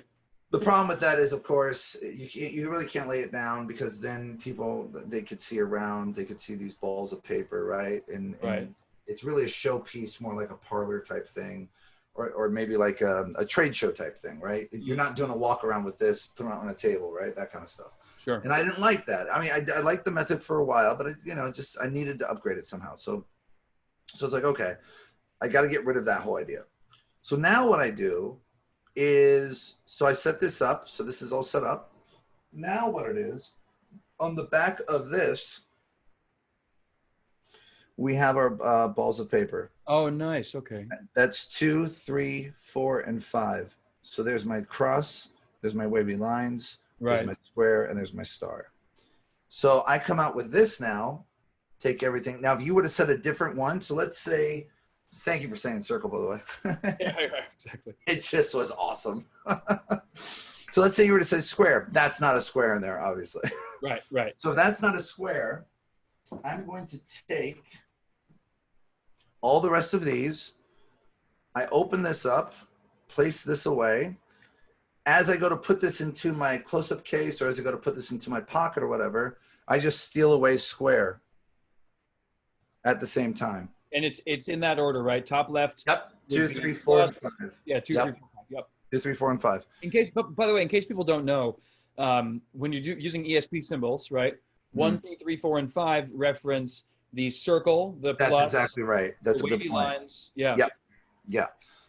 So 1 is circle, 2 because 2 lines, 5 because 5 points, 3 wavy lines there, 3 wavy lines, and then 4 4. Yeah. Yep. And these are also marked too. Right, of course. Yeah. So these are marked. So it's just one of those effects that just came together so perfectly for us. Right. Because there's just no, it just destroys people, absolutely destroys people. So now, so now if I'm in this position and I've stolen everything, I'm putting everything away, and I like being here, right? I'm just finger palming this. I love being here. Now, as I say, you know what, this is crazy, and I take this away, turn it over, check it out. What did you say? Square, turn it over. As they're turning it over, I open up this openly like this, right? Just open it up. And then as they're turning it over, I dump this out. It's stuck to my hand. Don't let that happen, by the way. That's another important part. Push so the glue part is together so it doesn't stick to your fucking hands. Right. Because then it just looks stupid. So as they're turning this over, I'm just doing this. What a wonderful switch that is. Isn't that beautiful? Yes. So this is like they were designed for magic. Yes, exactly. So this is big enough that it won't come out the top. And I make sure of that, right? So now when I can just open that up and I can dump it in someone's hand, I can do whatever I want. It's just so it's so perfect. It's hidden. It hides everything. That little sticker. It's the perfect shuttle pass device. That's exactly right. That's exactly right. I mean, look at that. That's crazy. That's awesome. So now, or if I'm doing like a table type thing, I'll keep this finger palmed, and I'll open this up as I dump that out. Close this up and put this away. I can either do a false transfer and drop this into my savant or my lap, or as they're picking that up, I can reach over and grab this off the table, put it into the savant as I throw that off at the same time. For them, right. Exactly. And there's this great moment. I haven't touched anything, and it just feels like, you know what I mean? This kills them, but when this happens, there's no, where do you go from here? Because there's nothing left. That's another aspect of this that we figured out. The more props that were left on the table, the more outs people think that could happen. That looks fucking weird. Doesn't that look like that's inside there? Yeah, that's cool. Happy accidents, right? These are the kind of things. It looks like it's floating. on. Oh, if it goes that way, it looks like it's just inside. Oh, that's so cool. I think you got a Zoom show thing to work on. Imagine some invisible thread on your pad to move it inside the box. Dude, that's a great idea, right? Yeah. So right there, it starts levitating, it starts moving. Yes. What? And you just reach over and pluck it out or something. That's Well, what kinda- if you pick? You guys are seeing you guys are seeing glorious torture happen right now, by the Yeah, way. what if you move the box around it? Will that look weird? Oh, dude, it's like That a Jerry. looks pretty good. What the fuck, dude? It looks like a Jerry Andrews type thing. Oh, that's interesting. Yeah, Isn't that crazy? that's cool. What? There Okay, you go, there's guys. something That's something to there. play with right there. Get on Yeah, there. there's 9 hours of my fucking life. Yeah, right. Yeah, because I just saw you grab the ball and the front of the Tic Tac, and you can slide it forward and backward that way and have it look like it's still inside. Isn't that crazy? Yeah. What if you just contacted the ball with your finger to push everything forward simultaneously or whatever? Like that? Yeah. Oh Yeah. yeah, that's it. Right? Yep, that's what I was saying right So there, and you can pull good. it back too, so it looks like it's inside. Oh, that's so good. Hey, actually, You check can make this it disappear too. No, Yeah, that's dude. man. Yo, Right? do that again. Do that again. What? Oh, this is so good. This is so good. There you go, right there. That's so good. That's so good. Oh, And then that's tie pretty it behind fun. your thumb. That's crazy. Or you just shake it and it appears or something. Yo, that was just behind your thumb. That's cool. Yeah, so have it like one of the coin moves, right? So it's behind Yep. your thumb type of thing. Yep.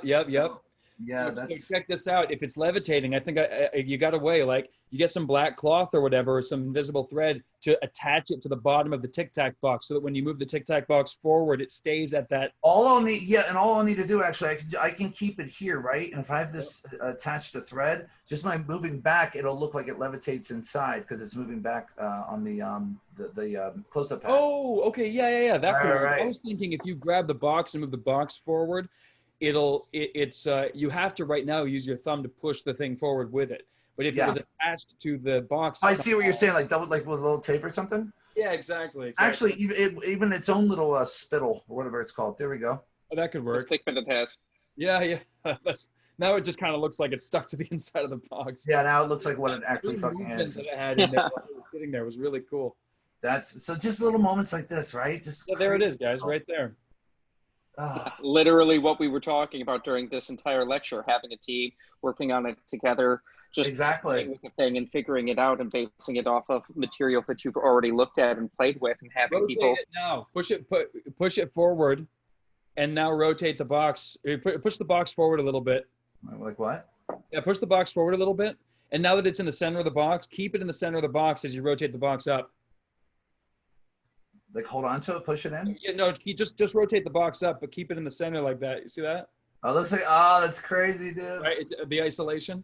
That's so fucking weird. That's It's like fun. it's like a Copperfield moment. It's like where she's walking over him when he's flying in the box. Oh yes, yeah. Mm-hmm. That's That looks interesting. crazy, dude. Yeah, that's a start. That's kind of cool. That looks like it. Oh, it looks like it's going through almost.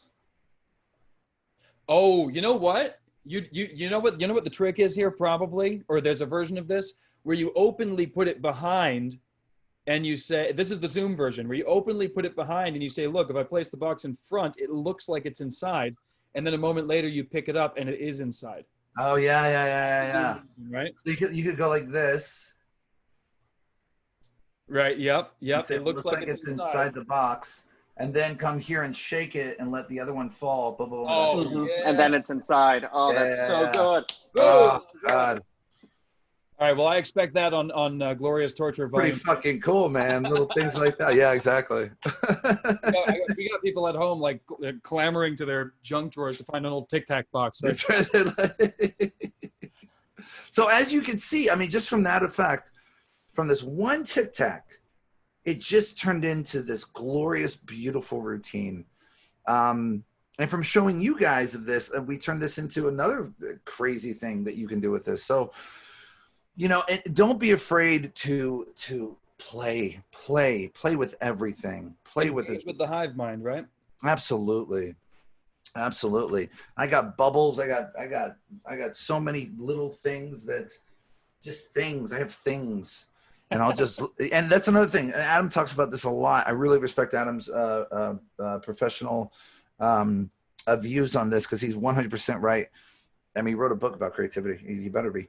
But leave them out. Leave everything out. Don't put things away. Never know when you're just walking by and going, huh, never thought about that. Let's try that. Let's see if it.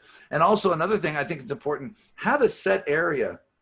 Really get a set area somewhere in your house or somewhere in your apartment. Look, I don't have a big place at all. This is a really small fucking place, but I've turned my room into my studio. You know what I mean? Right. So you can do it. And have a it's, you know, it's a safe place. This is a great area where I film and I create and I mess around with things. You don't want constrictive space. You want an open space. You want to, and that's an important aspect of creativity too. You just want openness, as much openness as possible. And this trick, it kind of proves it. You know, how do you know? We took this one little tic tac, and because of Mark's idea with a billet or a pellet or whatever, a prediction. And then we turned this into this routine. And it never would have happened without this little fucking thing jumping. It's crazy. Oh, man, beautiful. Yeah. Well, hey, do we have any, let's get some more questions. Any more questions? Yeah. We're about an hour and a half in now. We'll probably wrap up in a little bit and save anything that we have left for volume. I hope people are having a fun time. Are you guys having fun? I would really like to hear if you're having fun. Yeah, I think we are. We got some love on the Facebook group. We've we've got some chat generating through here. Sparks make fire. That's right. Dream upright. Sparks make fire. I have so there's a question here from Dream Upright, actually, which I think well, actually, it seems like we didn't really cover this too much, but maybe you can talk about this for a little bit. He wants to know your thoughts on building a script and thoughts on motivating moments. I'm just kidding. What's up, Daniel? I love. Nah, fuck that. Next. From Justin Miller. That's right. No, I love Daniel. What's up, brother? He's a great guy. Really, really creative guy too. The guy asking this question. You know, me and Wilson we talk about this a lot. He likes to have a track to go on. He wants that track and be able to have a certain kind of storyline to go down, and then he'll sway off the track many times, right? But he likes that safety of the first part. I can do either way.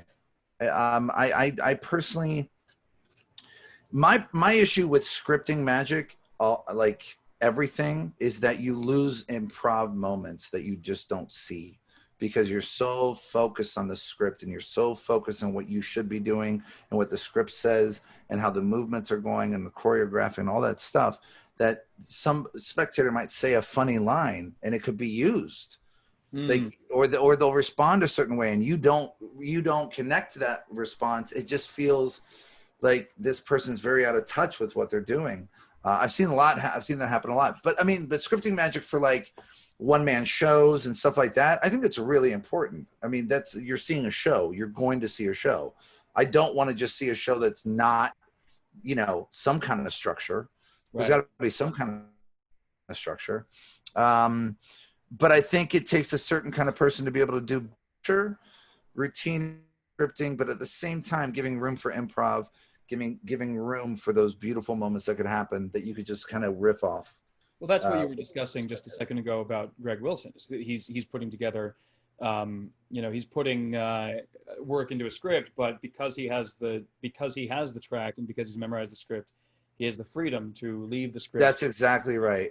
Exactly right. It takes a professional to be able to do that. That's not an easy thing to do, because you and I both know audiences are not, the most predictable thing about audiences is that they're not predictable. I mean, they're just, yeah. That would be, it sounds like when you say that, you lose moments for improv because you're so focused on your script, just to give a little bit of pushback there, it sounds more like somebody who has a script but has not memorized it or has not. Yeah. But most people do that.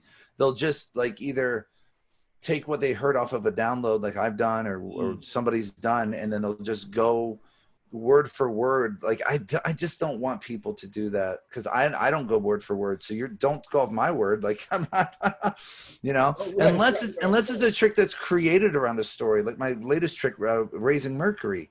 Raising Mercury came out of this really strange place. I thought, what would it be like if Houdini had a pet when he was a kid, but he wasn't allowed to have an actual animal? What would he use for a pet?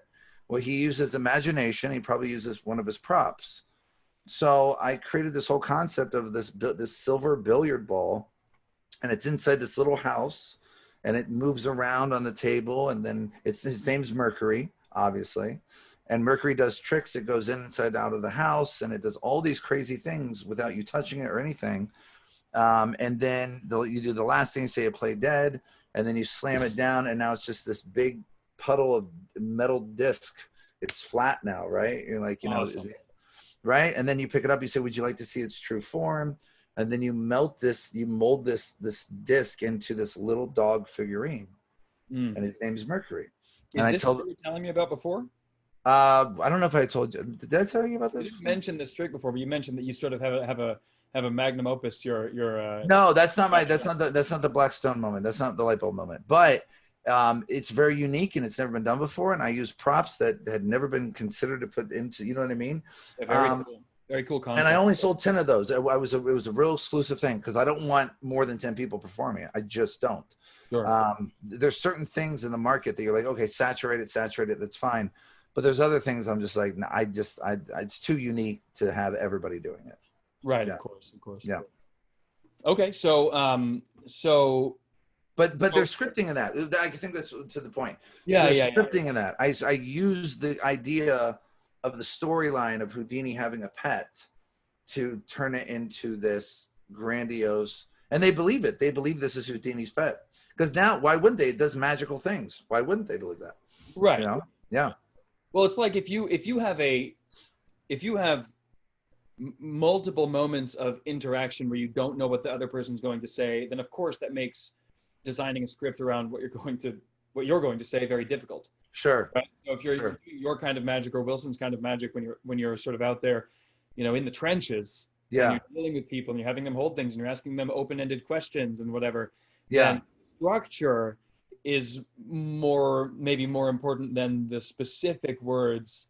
Although you guys have been doing this long enough that moments of improvisation, much like a freestyle rapper, are just things that have happened thousands of times. Exactly. And it's funny because they come off as scripted now. As scripted.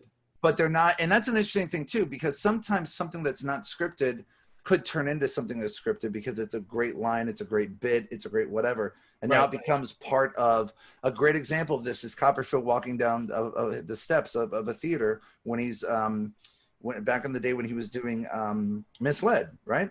So he was doing Misled, he was doing Crazy Man Handcuffs and all that stuff. And Misled being the pencil through Bill. Timothy Wink, yeah, beautiful, right? Beautiful effect. And so there was something that happened one show, which was an accident. He tripped down the stairs, and he came up with the line, and the line was, he can make the Statue of Liberty disappear, but he can't walk down a flight of stairs. He put that in every show. Now he's tripping on purpose. Exactly. Yeah.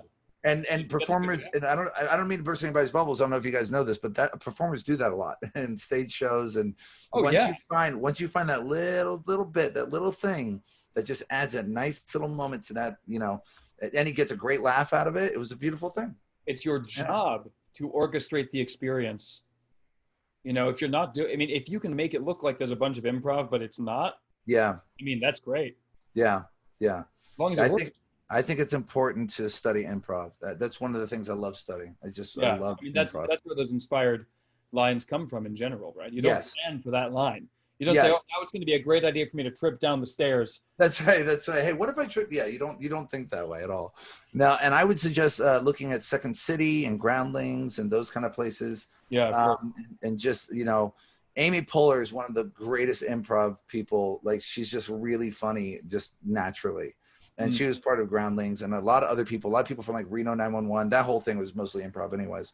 And I love shows like that, like Veep and those kind of things. Very improv. Larry Davidson show, all improv shit. Just like Except for Veep. Veep, it was improv, but they took the improv lines and then they turned that into the script. Right. So they took the best line, right, of each reading, which is a really interesting way of doing it, right? I was like, oh, that's kind of fascinating. So yeah, study those kind of shows and study those kind of places. I mean, if you really, Yeah. So the second half of that question is thoughts on motivational moments and routines. I don't think he means inspirational. I think he means like in the thing we were just doing, for instance, you had to move the Tic Tac box off to the side in order to make the Tic Tac vanish. That's kind of cool. And maybe you can do a different technique and move it forward or whatever, or shake it or something. But if you have to do a moment, something like that, some kind of action, you know, how do you go about thinking about the motivation behind the action? Because there is that line that you sometimes cross where it seems like you're doing that for a reason, for a deceptive reason, not for a magical reason. Yeah, that's a really good point. I think this is a good example of that. So this is a slot box, right? And people don't know what a slot box is. It's an Aikido box that they turn into a box that can hold a coin, right? It's a great little box. A regular Aikido box, it wouldn't have a slot situation. And that means that when you turn it over, that coin won't fall out. So there's a lot of great routines you can do with this, but this is a motivation moment. So I got to get this coin out of the box. I got to get them in with these coins, but I got to separate another coin to get this coin into my hand at the same time, right? How the hell do I do that? So by picking these coins up, the Chinese coins first, and then I pick up the silver coins, I can now show the coins. Now, the way you tip this out, you don't like dump it out or anything. You just lift it up like this and it drops out, right? So just a little bit of a whatever will drop right out. Interesting. So I've shown the coins. I talk about the coins, but now that's the first characters, right? These are the first characters in the play. Now I want to throw the coins onto the table and show the box now while still holding a coin in my hand. Right. So in order to do that, the motivation has to be, and in my head, I'm saying this. I'm actually saying this. Here's the play. Here's the characters. I'm showing the characters. I'm showing who they are. These people here. You get to know them. But I want to show the box too, but I got to get this coin out, right? So I do a Benzias friction pass, right? Keeping this one coin behind. And if I combine it at the exact same time of coming over here and dropping this, this will melt into that. And it looks like I've just thrown the coins and then showed the box. And just by doing that one little move, you've now have the motivation to show here, those go here, and now everything can be examined type thing. Perfect. And it looks like you've done nothing except throw the coins over. And I also have to throw the coins over to be able to pick up the box, right? Yeah. So all that motivation is happening. And so I guess it's kind of interesting. I'm kind of scripting as I'm going. I just kind of realized that. It's kind of pointed that out. I'm kind of scripting as I'm going, but I'm scripting in my head the next, it's like a chess player. I'm scripting the next 3 or 4 moments in my head of how it's going to happen. You're scripting, it looks like you're scripting an internal monologue based on necessity. Yes, that's a very good point. Yes. It's a structural script more than a verbal script. Exactly. Yeah. Now the verbal part comes in when I'm just kind of lackadaisical, just talking, right? So as I'm saying, like, this is kind of interesting. Got some coins here. Got 2 Chinese coins, 2 silver coins. Kind of cool. I got a box here too. Here, check this out. I got a box. So you see what I'm saying? Yeah. So I'm saying to myself the things I'm saying to them because I'm pinpointing the moments I want them to. And you'll notice this. I separate them pretty heavily away from each other. Right? Yeah, they're not nice. That's a nice touch, theatrical touch. Just, I think that's important. It's like with a Tic Tac. Everything at the end is just that little ball of paper and that one card. The box isn't even in there. So now they don't have to worry about if I'm doing anything funny. I just leave those there. Pretty crazy. Right? It's crazy. And then I go into like a transposition type routine. Right. So the rest of the routine is I don't want to move this hand yet. If I move this hand because I have something in it, I could. It might look different. So I'm just gonna kind of be lackadaisical with that hand. I say, look, we'll try something here. Here, would you put the lid back on top? They put the lid back on top. As they're putting the lid back on top, I give them something to do, I'm going to throw one coin, then do a Bobo switch for the second one. Got it. Come over, shake, show the first coin as they've done their little thing, right? because of the slot box, I'm going to open up my hand, and the motivation is to show those coins. So I'm really just dropping that one coin, and it's collecting with the other coin. It's a perfect motivation for what I'm doing. I say, I know you didn't really get to see that. And notice what I'm doing again. Look where everything is. They're very separated from each other. Then I go for the second one. Now, for this one, it's different. I give a little different view of this. So I say, look, you didn't get to see it really happen. So now I have this coin here. I've got to get it on the table. And I don't want to drop it like this. So the way I do it is I come forward, and then I push these coins back as I slide that one back at the same time. So the motivation of dragging the coins also gives me a reason to do this at the exact same time. And now I can do a really visual change. So now I can come up here, close everything up, and I come back and just bring this one coin back, and now it looks like the other coin has changed. Wow. Now those two coins, now by coming forward, this is behind, I can now show my hands pretty clean. I now pick these coins up here. I bring it to this hand. I open. And now here's my situation. I got to get this over here. So I just bring this back and dump at the same time. That was a bad one. But I wanted to make sound. And dump at the same time. And it's just connecting to this one. Why do I do it that way? Why don't I just do it the exact same way I did before? Here's why. Because if I condition them to do for this moment, right? Remember this moment here where... Yep. We'll get to this point. So the boom, boom, boom, right? And there's that one move, right? So if I'm sneaky again like that, it looks kind of bad. It looks like I'm doing something. So instead of being sneaky like that, now I got this great reason to kind of close this up and everything. This changes. They're like, what the hell? This comes here. I slowly open this up, drop these out. And now it looks like I've dropped them on the table. So there's no funny business there. I couldn't have done anything. Paradoxically, right? The requirement for you not to do it as a shuttle pass has led into something that looks more fair. That's exactly right. That's exactly right. And now look at the situation. I'm in a great situation right now. I still got a coin over here. Notice it hasn't fallen yet. There's a reason. I don't. Yeah, it's really technical. It's really strange stuff. So what I usually do at this point. So in the beginning of the routine, this is all like this, right? This is all. I love coin box stuff. I just love it. This is an empty coin box, same slip box. It's upside down. This goes here. I just bring this out like that. I don't have to do any of those weird things. And I leave this here away from the audience. I do the routine. I get to this position where we just were. This is here now. Now I'm going to come near the table, and I'm going to drop that coin in my lap or my savant. As I come forward, and I place the lid and box near my lap, right to the edge of the table, okay? Yep. I pick these up. I said, we'll do this one more time. And it's going to look like I placed the coins inside, but I keep them here, right? Simple little thing to do. Notice I'm not trying to do, I think people just get stupid sometimes. I'm not trying to do one of these things or like.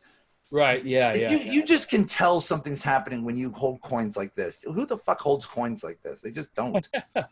So by pick, what's that? Magicians.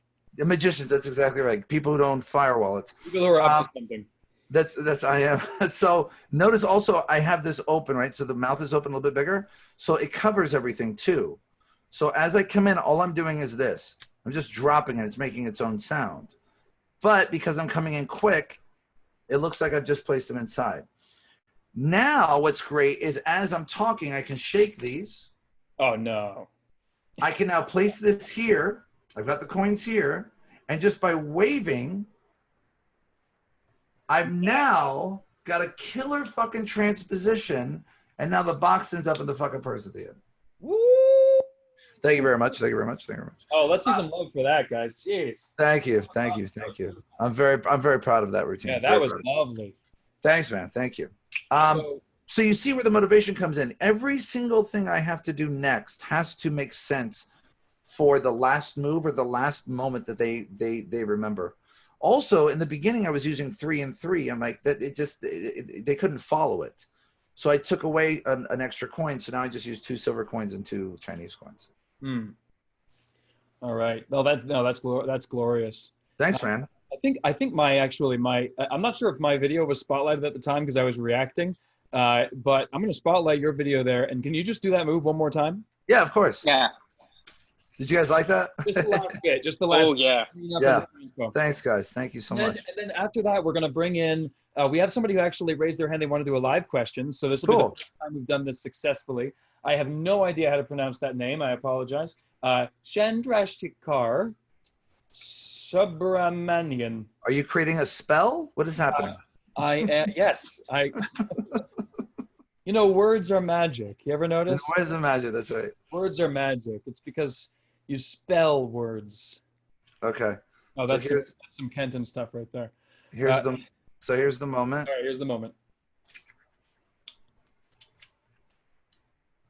Oh, I forgot to close it. That's actually better. I fucked it up. Never mind. So it's here to here. Oh, I'm looking too close to the screen. Now, also, never look at the screen when you're performing. It's the worst. Yeah, right. You would think it's the easiest way to do it, but it's not at all. All right, let's try that again. All right, so here we are. There we go.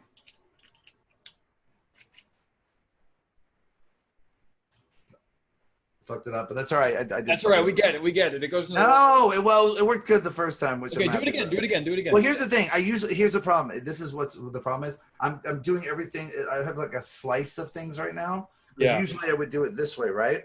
Right. Yep. And so that's the reason everything's happening right now. So I apologize about that. It's all right. Let's try it one more time, right? Yep. Just another little bit of Viagra. We'll be good. There we go. Boom. And then. Glorious. Thank you so much. Beautiful. Beautiful. Thank you. I love that. I love that. So the fun, isn't it? Yeah. You walk everyone through is look at all the moments in this routine. I mean, regardless of whether they rewind and watch this on YouTube or Facebook or whatever again and try to learn the routine, regardless of all of that, every single moment. I'm going to be putting this out. I'm going to be putting this out with another project, but go ahead. Yes. Oh, are you? Okay. Okay. Oh, yeah. Yeah. Every single motion is justified. That's the whole point. Mm-hmm.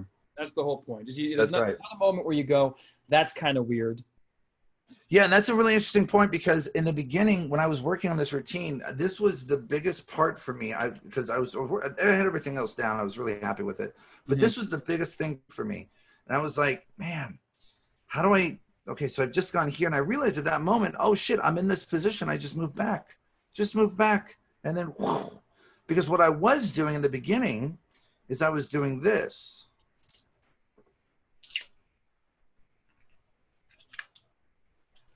So this would be here, and this would be over on this side. I'd shake, come here, and then come here. And then as I pick this up and drop them again, but then I realized, well, what the fuck am I doing? They already see them. Why am I picking these up again? And I realized why I'm picking them up, because I got to drop this into here, and it's going to make noise. So I've got to drop that to cover it. I'm like, well, that doesn't make any fucking sense. There's no motivation there. So then that's when I came up with this, and I was like, oh, dude, this is so much better, because after you've done everything over here, shake, you got a great little position here, and you just come back and boom. And it just happens. Looks great.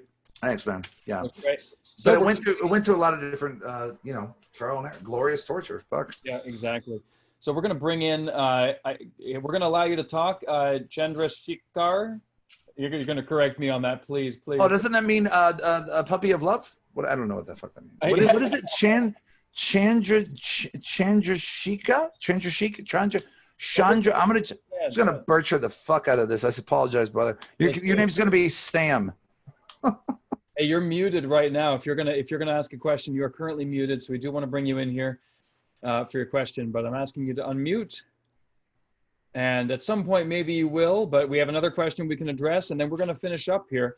Cool. So, yeah, so you're welcome to talk, or anybody else, if you have any more questions. We are finishing up here in the next couple of minutes, but this is a to be continued, definitely, because there's so much more to talk about. Will, do we have any others? Yeah, so the one final question that we had as well, which is what is the best way to make sure that your effect is original, and how do you properly credit and know what is safe to film versus perform live? Well, that's a really good question. Who asked that question? That was Dream again. A great question, Daniel. Absolutely.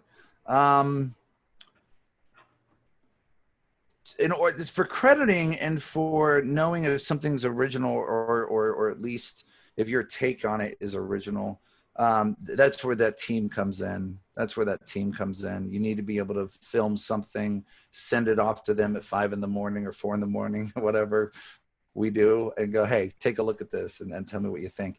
Always, like I said, just surround yourself with smarter people than you in whatever field you're in. I think that's really important. So I have a very vast knowledge of magic. Gregory Wilson has a vast knowledge of magic. Weber is the knowledge of magic. I mean, you know what I mean? Paul Harris is the knowledge of magic. So we have Bibles that we go to, you know, with Harris and with Weber. So that's important to just surround yourself with those kind of people that know the history of magic. I'm one of those people that I've just engulfed myself in magic ever since I was 5 years old. So I've read almost just so many books and so many lecture notes and whatever. And there'll be a time where someone come to me and go, I was like, actually, no, that was in Paul Bearer's review, or that was in the Kabbalah, or that was in blah, blah, blah, blah, blah, whatever. So it's important to have those kind of people because it's a daunting task to see what's original, what's not original. There's also the Conjuring Archives. I was just going to say that as well. Yeah, absolutely. Yeah, I use Conjuring Archives all the time, man, all the time. If I'm not sure about something, Conjuring Archives, man, they've done a really great job at cataloging moves and routines and crediting and stuff like that. There's a lot of magic that's just very, like we were talking about earlier, you know, we kind of live in the Wild West with this magic thing lately. Like for instance, like, why can anybody just reproduce the devil's silk? That's crazy to me. Anybody can do it. Nobody says a word. And I'm like, what the fuck? And then you try to figure out who created it first and who goes back. And it's like, that's one of those things that's very obscure. And we just don't have a lot of information of where it first, you know what I mean? Like how it really came to be and all this stuff. So Conjuring Archives for sure. Never failed me. You definitely also want that band of people around you that you trust as well. What was the second part of that question? And how do you know when it is safe to perform something live versus video recording it? That's a great question, right? So it's like you, if a baby born, you wouldn't just put it out in the middle of the woods immediately and say, okay, fend for yourself, right? Like it needs to be nurtured. It needs to be have time to grow up and progress and become a live thing. And so the magic is the exact same way. Creating something and products, or not products in general, but like just ideas in general are like that. So you test drive it, man. You just test drive the shit out of it. Every single chance you get, you test drive it. Every chance you get, test drive. Is it ever done? Fuck, I don't know, man. I struggle with this one because there'll be things that I've put together for a project or for a thing, and it's out there, and I'm like, okay, it's off to college, right? The kids are out of the house, like I can relax again. And then 2 days later, or a week later, a better idea of that same thing, right? And you're like, fuck. And then you're thinking, okay, 2.0, I guess. I think Paul Harris is the one that created the 2.0 concept. I'm pretty sure. He was just like, okay, we'll just put it on the next one. And so you can do that. You can do that. I started to do other things like for customers. I was like, well, I don't want them to pay. I don't think it's fair to pay for the next idea that's the same trick, that it just feels like it's another part of it, but it's a different thing. But I just don't think it's fair to pay. So what I used to do when I had all those downloads is if I came up with something, I would put that into the folder so they would just have it. So that was the new thing, and they would have that, because I don't think it's fair to, unless it is completely different, meaning it's a different gimmick, it's a different setup, there's a different prop involved. I don't think it's fair to charge a customer twice. I just don't. Yeah. So, in the interest of, or on the topic of it never being done, I think now is probably a good time. That's a good segue. Look at you, dude. You've done this before. Yeah. So if once or twice. I was impressed with that one, actually. You're like, fuck it, let's figure out where. we'll make it work. We'll make it work. But yeah, I mean, Justin, this has been great. We're getting a lot of love for you in the chat room here. Oh God, thank you guys. I really appreciate it. This has been a lot of fun and an honor, an absolute honor. Well, we'll have to get back together and do it again because, as mentioned, it is never done. That's right. That's exactly right. All right. Well, thank you guys so much for everybody for coming. Thank you so much, Justin Miller. Thank you, Will, for taking the. Thank you, Will. Love you, brother. Hey, my pleasure. Love you too. You fantastic. I absolutely love you, dude. The stuff that you showed today. I really appreciate that. Thank you. Thanks again, everybody, for the threes. Justin, where can we support you outside of, watching your stuff on Magic? www.pornhub.com. No. You got stocks? Yeah. Well, I have stock in Pornhub. It's Viagra. Mentalsites.com. MENTAL. Mental Sites. SIGHTS. Mentalsites.com. That's my website. I got. Can I show you one more? Can I do one more? Oh my God! Yeah, of course. And this is something I want to push this because this is a new thing. So that's why. Appreciative of your time and aware of the time you're spending here. I'm very happy. Thank you so much. Okay. Oh, two of our attendees left when I started doing all those thank yous. They were like, "Oh, we're done." So now everyone that stayed till the end, now guys. Sometimes there's an after credits scene. I'm like M. Night Shyamalan or like a DC or Marvel movie. A DC or Marvel movie. You got to stay in the fucking seats, kids. So this, I'm really proud of this. Me and Adam Wilbert came up with this. We're very, very happy with this. It's a neat little packet trick, but it's just so much fun. So people always ask me, do you carry decks of cards with you all the time? And the answer is really not. I don't, because if I do that, I lose pocket space. I have people sign their names on cards. I lose cards. A lot of things can happen. So I kind of go with a different thing. I carry 4 cards with me. It's an easier process, actually. And these cards, they're not special or unique in any way. King of Spades, 8 of Hearts, 9 of Spades, Queen of Hearts. But I do want to ask you, and we'll go with Will. We'll get Will to do this. There's only one answer that you can give that's right. So I'm kind of curious, Will. I'm kind of curious if you can do this for me. I just want you to name one card, and it is not a force. You can name any card you want to. Queen of Hearts, 9 of Spades, 8 of Hearts, or King of Spades. King of Spades. Is there a reason why you chose the King of Spades? Out of the Queen of Hearts, 9 of Spades, and 8 of Hearts. No, it called to me. And you would agree that wasn't a force or anything like that, yes? No force whatsoever. God damn it, Will. That's exactly right. That's exactly right. It couldn't have gone any other way except the way it's going right now. I know. I get it. You got a lot of questions. First question is like, when the fuck did the cards disappear? The next question might be, what the fuck is really happening? Why don't I see the cards? And where are the cards? And I get that, man. I totally understand. The problem is sometimes it's right underneath your nose. Right underneath your nose. And they turn this over. And of course, this says wallet. No. You see, there's been a wallet here the whole time. I don't know if I told you that. What was the card you said? King of Spades. King of Spades. I have one envelope inside this wallet.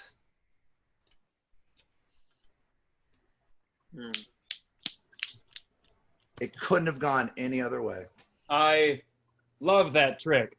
Thanks, man. It's called awesome. It's called What Where Wallet. And you get all the cards, you get the wallet, you get the envelopes, you get everything. It's a really fun routine. It's a fun little packet thing. It turns into a whole different it's a very strange effect. And it feels like it's finished, doesn't it? I love the idea that it's just finished. Yeah, it's just there, you know. So I have 2 different options on the website. Just a real quick plug. If you guys don't mind. Plug everything you want, man. So if you want me to make the cards themselves, I can easily do that. It's a little bit more expensive. I charge $50 for that. You get the wallet, you get everything, whatever, all made up, ready to go. Or I can give you all the props and then you can make the cards yourself. That's only $25. It just does take a lot longer. It takes a lot more time to put the cards together. But once they're together, they're ready for life. Like you don't have to do anything else ever again. And the reset is right there. We're reset. Nice. for that. This goes back. It's perfect for table hopping. Perfect. I mean, and what I love about it more than anything is that it has this really nice feel of pocket space. Just goes inside, comes out, and everything's done in a wallet. Wow. Yeah. Yeah. Well, does it, now, I don't know if I can ask this question. Answer it how you will. Does it always go like that? For that one card? No. They can pick any card they want to. No. I mean, does it always, is the track always the same? Does it always go the same? Well, I mean, with the what and the wheres and the whys, yes, but you can customize it. This is one of the cool ways. If you don't want me to make the whole set for you guys, then you can customize it with your own the props, and you can make any words you want. Got it. Yep. Yeah, but I think the what where moment, I like that, like WWW moments, right? It's just that's great. Yeah, I was referring to the wallet, I think. Is it always in that envelope? Always in that wallet? Yes. No way. Yes. Oh, okay. Fooled. Yes. Fooled like crazy. Yeah. Love it. It's not a gimmick wallet at all. It's not in any way. Yep. Oh, I love that. Yeah. All right, man. Great stuff. Yeah. Okay, so mentalsites.com, is that where they pick that up? Yep. Right on the front page, you'll see the brand new image for it. And so that, and then I got the caps coins that are they're crazy. I got a lot of new stuff. I got like 3 new releases I'm really happy about. Cylinder and coins and the caps stuff. I was really happy to bring to the Magic Fraternity the caps routine kind of again refreshed and brought in a different light. I'm a huge caps fan, gigantic. Nice. And I wanted to see that routine again. And Tim Conover was a brother, and he passed away, and he was the only person doing it at that time. And there was really nobody else doing that routine or any of that form of that routine. And D'Souza at all? D'Souza is another major caps fan. Yeah, does he do the caps, the Chinese coin? I don't know, but I would love to see if he does, man. Definitely contact Mark. Yeah, definitely. But I scoured to look for all of the coins and the silk and everything. And I found the perfect ones. Yeah, you get the 2 big fucking 5-inch coins, dude, that just are so beautiful. You get the dollar size coins. You get a 2-inch coin and a 3-inch coin, plus a black devil silk, and then a coin clip for the 3-inch coin, and then a silver replica Morgan dollar. But you provide your own purse. It's a great routine if nobody's had it. And also, real quick, just a plug. Yeah. Plug. Where's the book at? Here it is. Where the fuck is it? All my books here. I can't even see which one's which. Oh, I think it's here. Yeah. This book right here. Actually, I'll show you a couple books. Two real quick. All right. These 2 books. A must-read section. I swear by, and you won't be able to find this anywhere probably, but if you can get it, Simply Harkey. Simply Harkey is one of the greatest creative books out there. This was David Harkey. He left Magic a long time ago, but this book is absolutely incredible. The magic and the ideas and the routines in here are just brilliant and original and different, and just I love that kind of stuff. And then Ken Brooks' Magic Place. I mean, a classic of Magic, right? But this is the only place that you'll find the caps Chinese coin trick actually explained in Magic history, except for caps lecture notes, if you have those. Oh, wow. So what I've done is I've taken the caps trick and I've just changed certain things about it. And I call it, I lovingly and humbly call it a love letter to caps. Yeah. Nice. There you go. Excellent. Well, again, I'll roll through these thank yous, and we'll send out some info, and we'll put comments down there with all your social media stuff and the websites that I appreciate that. Mentioning. And so thanks again, Will. Thank you, Justin. Thank you, Will. See you guys. Everyone for watching now live, and everyone who's going to watch this later. His website one more time. Mentalsites.com. Mentalsites.com. Yes, all sir. right. Thanks again, everyone, for attending, and we will catch you next time. Thanks, guys. Bye. MagicFlix is the world's fastest growing online magic learning platform. From classic collections like the Greater Magic Video Library to the best in modern magic, MagicFlix is the only way to learn magic online in today's world. Use the promo code on your screen to start your no obligation free trial today.